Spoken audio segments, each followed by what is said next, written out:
अरे मासूम चेहरा देखी कोई तोहसे प्यार हो। जननी न धोखा देबू जान भरियार हो।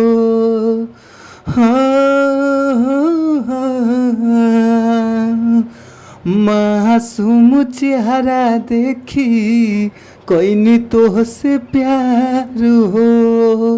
जननी न धोखा देबू जान भरियार हो। कौन गलतिया के दे तारू साजा। माजा के हुरी लूटता सटलू न कबो हमारा पाजा। ए हो माजा के हुरी लूटता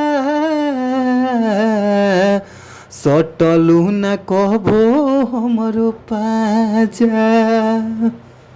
तो जी हाँ ये भैया, आप सब कैसन बानी जा। और हमारा पूरा विश्वास रहेला कि आप लोग मस्त हो खब जा, खुश हो खब जा, स्वस्थ हो खब जा, तंदुरुस्त हो खब जा। और हम बानी आप सबके भोजपुरी गायक व गीतकार नीतीश सिंह।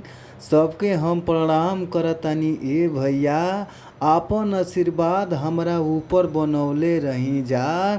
और रउआ सबके बीच में बहुत ही ज़बरदस्त, बहुत ही लाजवाब, हम कम खर्च में, बहुत ही कम से कम चार्ज में हम ई बेवफाई सॉन्ग दर्द भरा गाना हम लेके आ गइल बानी। ए भैया, तो भैया हमरा पूरा भरोसा बा कि अगर ई गाना के रउआ सब अच्छा से म्यूजिक बनवा के अच्छा से स्टूडियो में गायकी कर देतानी जा, तो हमारा पूरा भरोसा बा ये भैया कि गाना जरूर बाजी।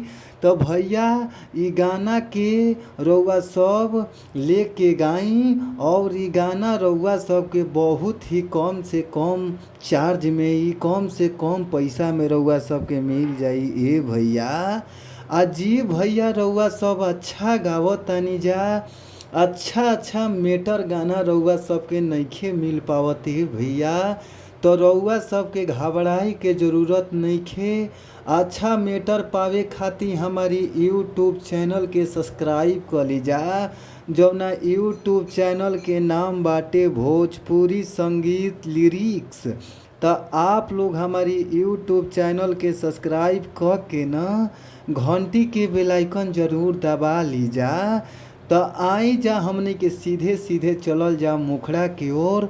मुखड़ा के भाव का बा, कौना भाव में कैसे गावे के बा, आई जा हमने के सुनल जाओ। भाव बा, हर मासूम चेहरा देखी कोई तोहसे प्यार हो। जननी न धोखा देबू जान भरियार हो।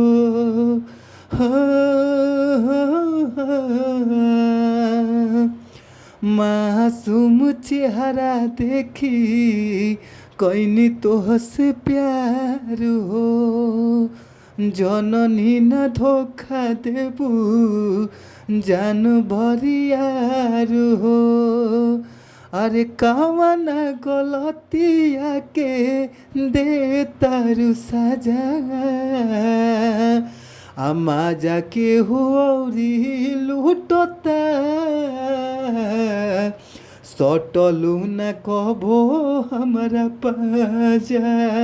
हे जान माजा के हुरी लूटता सटलू न कबो हमारा पाजा। हे जान लूटल सटलू न कबो हमारा पाजा। तो भैया अगर ये मेटर अच्छा लगता, मस्त लगता, तो फुल सॉन्ग लेवे खातिर स्क्रीन पर नंबर बा, नंबर नोट कर लीजा। 98 350 77 203। तो आप लोग इन नंबर पर ज़रूर कॉल करी जा। कॉल कइला पर बहुत ही कम से कम चार्ज में रउआ सबके इ गाना मिल जाई। तो आप लोग ज़रूर कॉल करी।